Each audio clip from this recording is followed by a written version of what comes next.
लगता है बहुत सारे लोग सरकारों से भी सेटिंग हो जाते हैं। केजरीवाल दिल्ली आंदोलन से नहीं लिया गया था, झारखंड आंदोलन से लिया गया था। मैं आंदोलनकारी बेटा का पुत्र हूँ। रुकिए, बात पूरा करने दीजिए, बात पूरा करने दीजिए। नई सरकार के पहले विधानसभा सत्र में सबसे ज्यादा जिसकी चर्चा हो रही थी वो थे डुमरी से विधायक और झारखंड लोकतांत्रिक क्रांतिकारी मोर्चा के सुप्रीमो जयराम महतो। सत्र के पहले दिन से ही जयराम महतो मीडिया सेंसेशन बने हुए थे। पहले तो नंगे पांव सदन में एंट्री की और फिर विधानसभा की सीढ़ियों पर माथा टेका। लेकिन सत्र के अंतिम दिन ऐसा क्या हुआ कि जयराम के तेवर ही बदल गए और जयराम महतो मीडिया से भिड़ गए। हम आपको बताएंगे घटना का पूरा टाइमलाइन की इतनी सादगी और विनम्रता के बाद आखिर क्यों भिड़ गए जयराम महतो। सत्र के पहले दिन से ही जयराम महतो सुर्खियों में थे। विधानसभा की सीढ़ियों पर माथा टेका, फिर नंगे पांव सदन में एंट्री। इतना ही नहीं, सदस्यता की शपथ अपनी मातृभाषा कुड़माली से ली, जिसमें उन्होंने अपने दो दोस्त विकास और प्रकाश को इसका साक्षी बनाया और सबको अपनी विनम्रता का मैसेज भी दिया। विधानसभा में जिस तरह से उन्होंने पहली बार एंट्री ली, उनके इस अंदाज ने सबको खुद की ओर आकर्षित कर लिया था। साथ ही शपथ के पहले दिन ही जयराम ने सदन में जीएसएससी सीजीएल पर अपनी आवाज भी बुलंद की थी। साथ ही उन्होंने बताया कि विधानसभा लोकतंत्र का मंदिर है, वो जब तक सदन में आएंगे नंगे पांव ही आएंगे। आज 4 दिन सत्र चलने वाला है, चारों दिन ने 5 साल, मतलब जब तक इस परिसर में हमारा प्रवेश होगा इसी रूप में होगा। हाँ, ये प्रतिज्ञा ही है। ये प्रतिज्ञा इसलिए है कि जिस भारत में, जिस राज्य में हम रहते हैं, वहाँ एक बहुत बड़ी आबादी किसानों, छात्रों, युवाओं की होती है और वो लोग बड़ी मुश्किल से अपनी जीविका का उपार्जन कर पाते हैं। और ऐसी परिस्थिति में हमारा दायित्व बनता है कि उनके आशा को यहाँ परिपूर्ण करने के लिए आए हैं। यहाँ उनकी आस्थाएं हैं, उनकी आस्था का सम्मान हमारे हिसाब से इसी तरह किया जा सकता है। उसके बाद जयराम ने सदन में जीएसएससी सीजीएल और मैया योजना पर जमकर सरकार से सवाल किए। तो मैं, क्योंकि मैया समान योजना मूल बिंदु रही, केंद्र बिंदु रही, किसी ने उसे सम्मान कहा, नारियों का सम्मान कहा, महिलाओं का सम्मान कहा। हम लोग भी महिलाओं के सम्मान के पक्षधर हैं। हमारे एक भाई कह रहे थे कि 2,500 रुपए की राशि जब एक स्कूल कॉलेज में पढ़ने वाली बहन को दिया जाएगा तो उससे वो स्कूल कॉलेज कागज, कॉपी, कलम की सामग्री लेगी।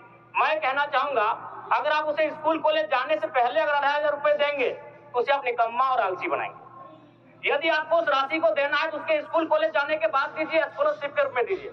मैं आज पुनः कहूंगा, क्योंकि आप सत्ता पक्ष में हैं, आप संभवतः अपने इस विषय को बचाएंगे, आप अपना पक्ष रखेंगे कि आपने मैया सम्मान योजना एक महान कार्य किया है।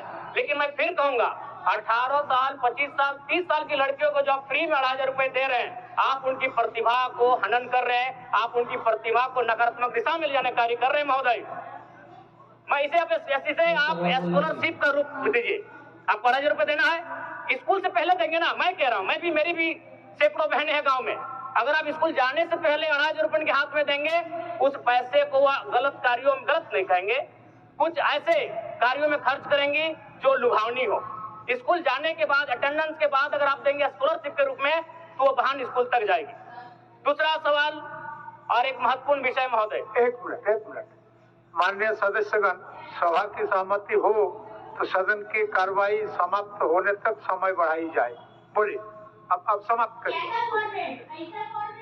महोदय, यदि वास्तव में मैया सम्मान की राशि 2,500 रुपए सम्मान है तो मैं चाहूंगा हम लोग एक सार्थक दिशा में बढ़िया महोदय।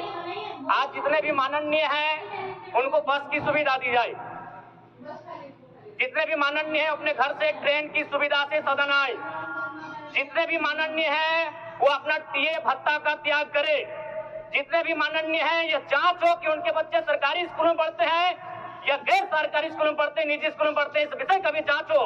अगर उसमें अगर कसौटी में उतरते हैं, हम कहेंगे ये मैया सम्मान योजना है, और नहीं तो इसे केवल और केवल जिस सपने के साथ ये राज्य अलग हुआ था वो सपना कहीं ना कहीं अधूरा होगा महोदय। 2,500 रुपया सम्मान की कसौटी नहीं होगा।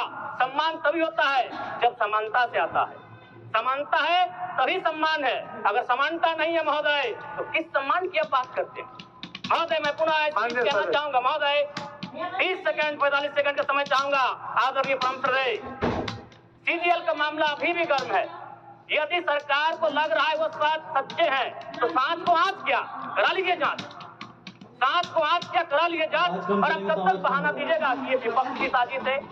विपक्ष के सारे पे छात्र सड़कों पे नहीं है, सपने टूट रहे हैं, सपने नेस्ता नाबूद हो रहे हैं, इसीलिए छात्र सड़कों पर है। और याद रखिएगा उनके सपनों के बीच कोई आएगा, पहाड़ आए, दरिया आए या चट्टान आए, छात्र टकराएंगे महोदय।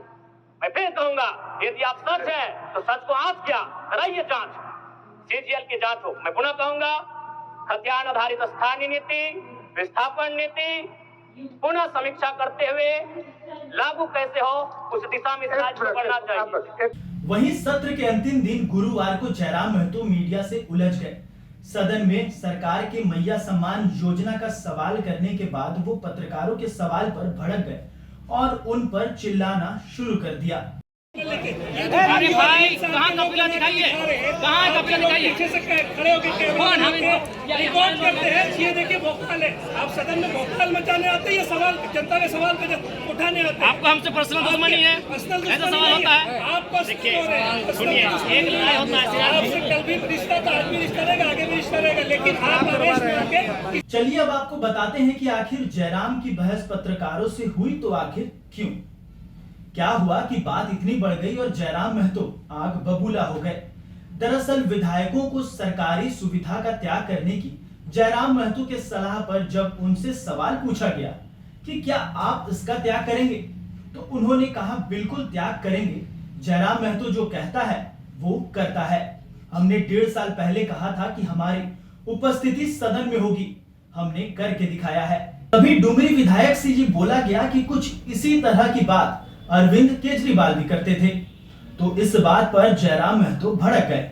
आखिर जयराम को गवारा नहीं हुआ कि उनकी तुलना अरविंद केजरीवाल से कर दी गई थी और टेबल को ठोकते हुए पत्रकारों को उंगली दिखाकर कहा कि झारखंड को आंदोलन करके लिया गया है, केजरीवाल दिल्ली को आंदोलन करके नहीं लिए थे, मैं आंदोलनकारी का बेटा हूं।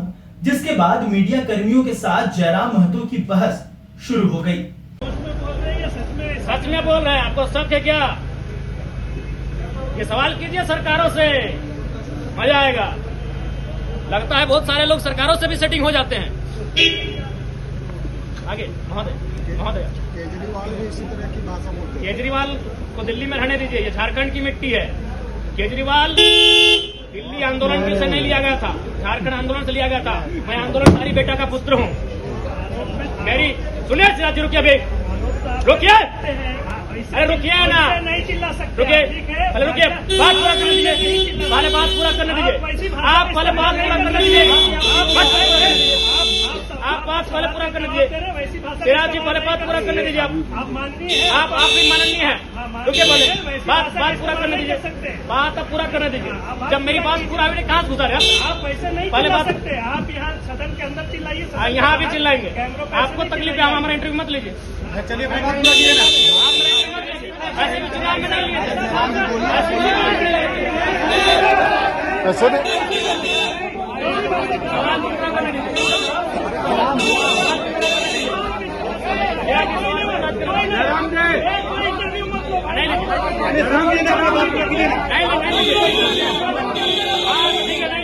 सदन के अंदर बोलिए। चुनाव में नहीं लिए थे आपसे कोई थोड़ी कर, आपको क्या हमने कहा बात खत्म होने के सिराज जी, आप आवेश में ऐसी भाषा का क्या इस्तेमाल नहीं कीजिए। आवेश में कोई आवेश नहीं है, हो गया आप बाधित कर रहे हैं, आप बाकी लोग बाधित कर रहे हैं, आप बाकी लोग बाधित मत कीजिए, आप बाकी लोग बाधित मत कीजिए, आप अपनी बात। इस बीच जब पत्रकारों ने विधायक को उनकी भाषा पर टोका तो जयराम ने कहा वो सदन में भी चिल्लाएंगे और बाहर भी, अगर तकलीफ है तो इंटरव्यू ना ले। बहरहाल जयराम और पत्रकारों की इस बहस ने पूरे देश में सोशल मीडिया सेंसेशन बन गया है। फिलहाल बने रहिए द न्यूज पोस्ट के साथ, हम आपको तमाम अपडेट देते रहेंगे।